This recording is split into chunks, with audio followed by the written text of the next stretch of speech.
Хвастайтеся. Що змінилося в житті? Сонливість відійшла? Да, відійшла сонливість. Похудали на 11 кг. Маловато. Да, Роботоспроможності більше. Легше. да, Тиск нормальний. нормально, спати не хочеться. Радості побільше. Да, Щастя трошки прибавилось. да. А мужського щастя також. Так, трошки.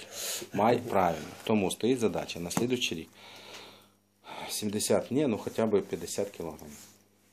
На 9 місяців. Давайте так. Не на рік, а на 9 місяців. 60 кілограм. Літо впереді. Якраз зараз овочі, фрукти, свіжі. Воно є, не проблема. На базарі є. Та є, Є, ми купляємо, є. Салати там зробили собі. Оцього. Зелені купа зараз є. Апельсинку. Ну ніякі солодощі і хліба. Добре? Добре. Обіцяєте? Так. Обіцяю. Обіцяю.